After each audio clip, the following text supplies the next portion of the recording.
Hi, I'm Roger Williams, Editor-in-Chief at Curation Conversations. Over the past 6 months, we've spoken with leading voices across media, advertising, technology, and curation. Now we're revisiting some of those thought-provoking moments and bringing together the perspectives of what's driving the industry today. In this episode, we'll look at the question that cannot be ignored: AI. Shelly Palmer, Professor of Advanced Media at Syracuse University, will explain why, far from being overhyped, AI is actually underhyped.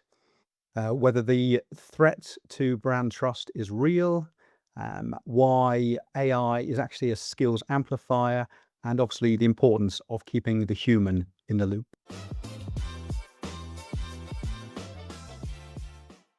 There's a lot of people that are going to get up and tell you that AI doesn't think, at least not the way we understand thinking or the way humans think. I fully agree with that. It doesn't in any way, but it does make decisions and it makes them autonomously. And those autonomous decisions compound, especially now in the last few weeks, where it has become easy to launch an orchestrator agent and it can launch sub agents. And so you have armies of agents working for you even while you're sleeping. This is relatively new. The grown-up programmers have been able to do this for a year or so, but the average consumer has had this capability for roughly 14 days. So, to sit around and talk about whether this is going to have an impact on society or not, or how it's going to have an impact, what nobody understands is what it's like to have intelligence decoupled from consciousness rolling around the planet doing stuff, and for someone to say, "Well, I understand how that's gonna go. It's good, it's bad, it's this, it's that, it's not gonna have it," like, it's going to have a profound, it already has, and it's going to have a much more profound impact. The way it works is that technology is meaningless unless it changes the way we behave, and this is behavior changing technology. So what we think of as advertising or marketing or sales or PR, those 4 different buckets that are so often conflated, what we think about those functions is going to change as consumer behavior changes. The top of the funnel, in fact, I could argue the whole funnel's been smashed, or at least dramatically altered.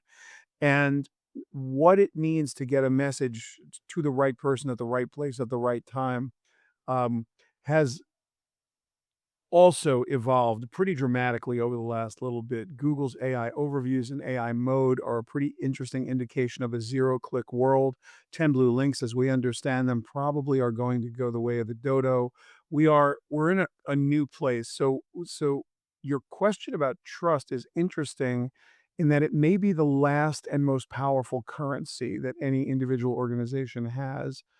Trust in that becomes the most valuable of currencies. However, it's also the most under threat because while what does it mean to have an authentic experience for your brand, whatever that means, however you define it, authenticity is under threat. So everybody starts, no matter who they are, feeling that AI is going to take their job. And let's be fair, it's going to take a bunch of jobs. So, like, no kidding, it will. But what I've seen in the work we've done with our clients is that once you train somebody, if they are good at their job and if they're subject matter experts, they realize almost instantaneously that this is a skills amplifier and that the better you are at your job, the more productive you're going to be because you know what questions to ask, what order to ask them in, and you know what output you're looking for. You're just doing it faster. That's different from someone who approaches this saying, well, I'm gonna press a button and get an answer, who doesn't know what the output's supposed to look like. And what happens there is AI slop is generated. They don't recognize it as anything more than the work product that they were looking for. And so now they're distributing AI slop all over the enterprise. That is not good for anybody. And it happens, oddly enough, with the younger workers who you'd expect to be better at this than the older workers. The older workers know exactly what questions to ask, exactly what order to ask them in. They know exactly what the output's supposed to be, and they're able to crank out stuff at like 4 times the rate and then quickly edit it and get it out the door. And this amplification immediately calms everyone down about losing their job. Quite conversely, what they know is now they have competitive superpowers. There are going to be humans in the loop, and we are going to have human AI coworker teams for quite some time. And these agents are going to amplify the humans. And this is going to go back and forth, humans being amplified by tools, exactly as it has been for all of recorded history, from the first time a human being picked up a stick and used it to get food, or the first time anybody lit a fire. Like, these are just tools that give you higher productivity and a greater chance of success. I cannot imagine a system where you would allow yourself at an existing corporation to press a button and hope for the best, like in a publicly traded organization, or an organization that has stakeholders and a reputation, a brand that needs the brand to be trusted. What you are not going to be doing anytime soon is pressing a single button and expecting an outcome that is perfect. We're also diving into the world of commerce media with Jill Moser, SVP of Commerce Media at Mastercard, to understand why this is similar to loyalty but different from retail media, the importance of trust in driving success, and how to go about activating it.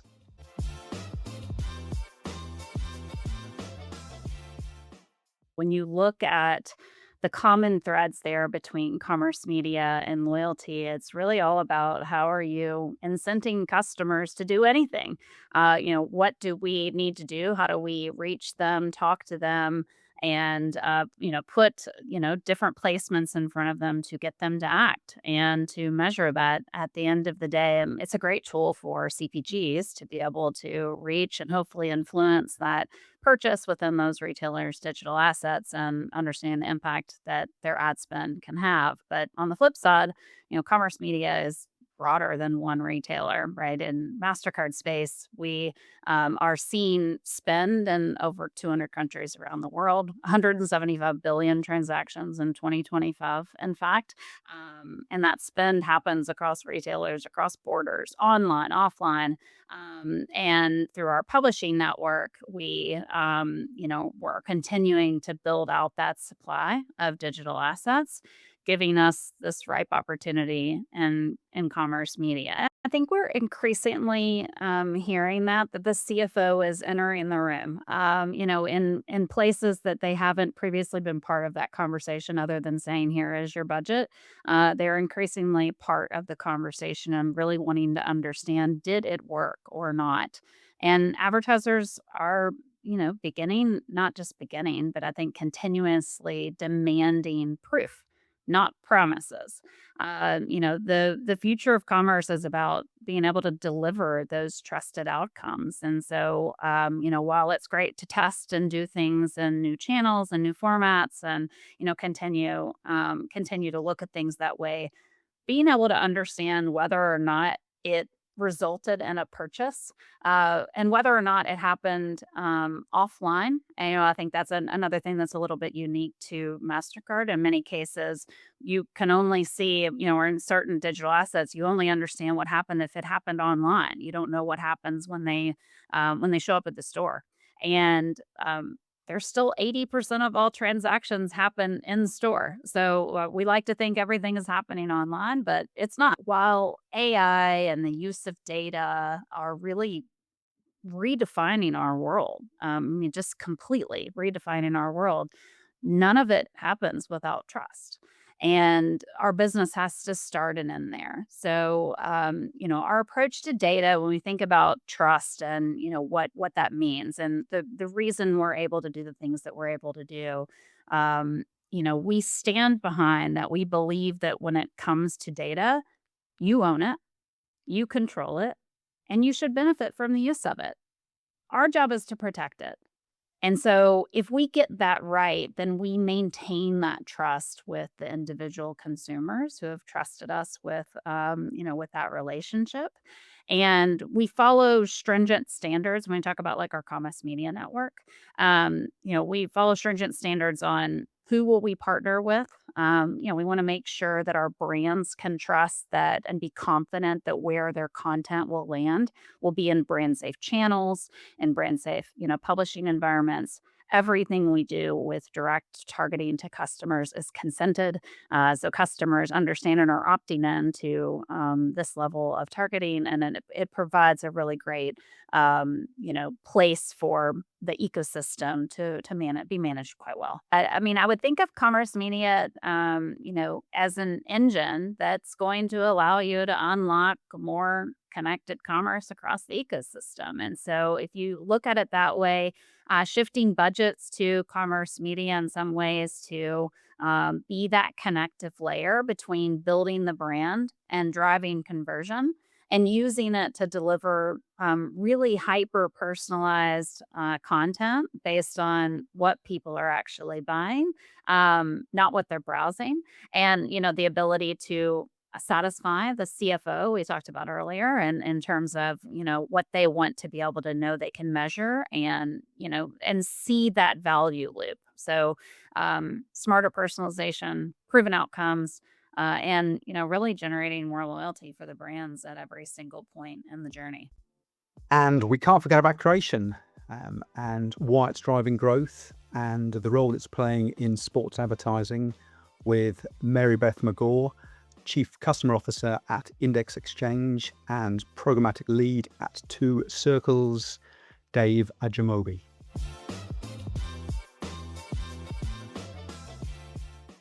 Because of the amazing curation work that people like you are doing, we are seeing sometimes more signal-enriched situations in marketplaces and deals than we potentially are in the open web. That's not to say signals on the open web actually have grown significantly over the last couple of years. So that it's a bit different, and it kind of depends, I guess, is the worst but true answer. On that side of the web. But then when you think about the deals business, that's where I'm seeing a lot of growth with curation, with people like yourselves, right? Because I think advertisers are really thinking about how do we want to work, and what kind of partners do we want to trust, and like how do we make this a reality, and they're really leaning on people like Index and people like you guys to really kind of put all that together, and we all get to really play matchmaker, which I really enjoy. I kind of like the matchmaker experience of like, let's find the perfect partner, the perfect publisher, the perfect data set, and kind of bring it all together and make it work. When it comes to curation, to speak from a sports perspective, even though I'm sure it applies elsewhere, it's very important because I think with sport, context always matters. And so the environment around live sport is very much part of the experience. And when it comes to specific moments that we see throughout the year, specific, events, you don't want to kind of leave quality and transparency to chance as a media buyer and as an advertiser. You want to make sure that you are buying via the best ways possible to give you the best outcomes, so that in practice, that looks like, I would say, cleaner supply paths, access to higher quality inventory, and definitely a smarter use of data. So you essentially have less waste. And I personally see curation as giving you the opportunity to start from a stronger position rather than spending some time on a campaign trying to figure out what's working. So I really feel like curation as a whole gives us the ability to really be as efficient and gives us the right access to the places that we want to be and the users where they are.